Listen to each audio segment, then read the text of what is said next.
गर्दी बारामतीकरांची वाढायला लागलेली आहे। बारामतीत ते उतरतच होते आणि तेव्हा हा अपघात झालाय। बारामती हे खरं तर त्यांचं होते 66 वर्षांचे अजित पवार, विक्रमी वेळा उपमुख्यमंत्री झालेले अजित पवार यांना आज आपण गमावलं। सतत काम करत असलेला, सकाळी 5 वाजल्यापासून ते रात्री 10-11 पर्यंत सतत काम करणारा असा हा नेता, ज्याला आज आपण गमावलं। आजही ते सभेसाठी कामानिमित्त मुंबईहून 7:30-8च्या दरम्यान निघाले। 9 वाजता ते बारामतीत उतरणार आणि 11 वाजता सभा, असं त्यांचं नियोजन होतं कामाचं। मात्र त्या आधीच भयंकर असा अपघात घडला, त्यांच्या विमानाला अपघात झाला आणि त्यात त्यांचा दुर्दैवी अंत झाला। 9:15 ही पहिली ट्रैक पे आ रहा था, ट्रैक के नजदीक 100 फुट के नजदीक आकर गिर गया। घटनास्थळावरून सुद्धा आता स्थानिकांच्या काही प्रतिक्रिया येत आहेत। जशा त्या प्रतिक्रिया येतील आपण त्या पोहोचवतो। AI व्हिडिओ हा आलेला आहे समोर, त्यांच्या विमानाचा अपघात कसा झाला असावा त्याचा हा AI व्हिडिओ आहे। आज 28 जानेवारीची सकाळ एक मोठी धक्कादायक बातमी घेऊन आली। उपमुख्यमंत्री अजित पवार यांच्या दुर्दैवी जाण्याची ही बातमी महाराष्ट्रात हळहळ व्यक्त होतीये, खळबळ निर्माण करून गेली।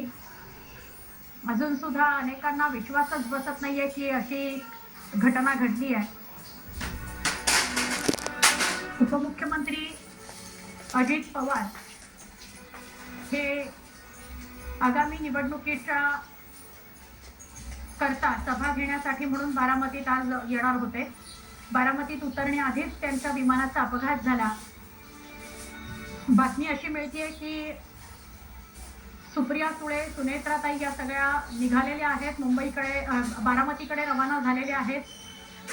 पार्थ पवार सुद्धा बारामतीकडे रवाना झालाय असं कळतंय।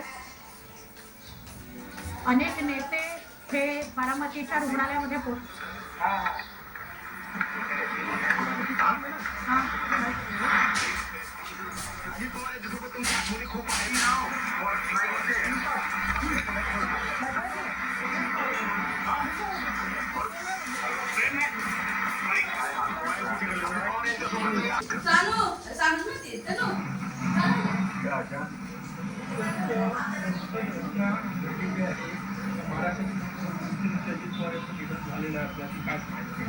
दादा गेले तर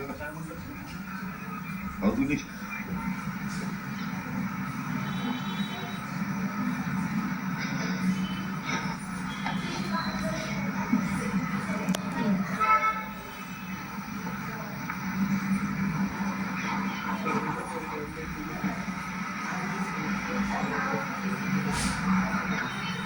येत नाहीये, विश्वासच ठेवता येत नाहीये की आपले दादा आपल्याला सोडून गेलेत, आपलं नेतृत्व आपल्याला सोडून गेलंय, यावर विश्वासच बसत नाहीये। विमान अपघातामध्ये अजित दादा यांचा दुर्दैवी मृत्यू झालाय।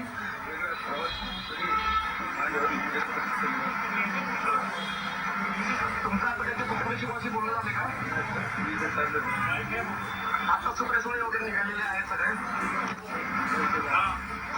सुनेत्रा बहिणीशी काय बोललेलं, कारण सुनेत्रा बहिणी पण इथे खासदार आहेत, तुमचा पण संपर्क असायचा नेहमी।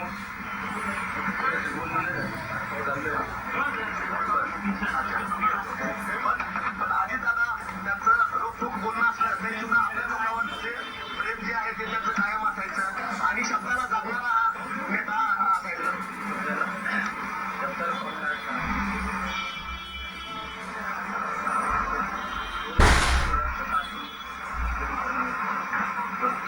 काय वाटतं या अपघाताबद्दल?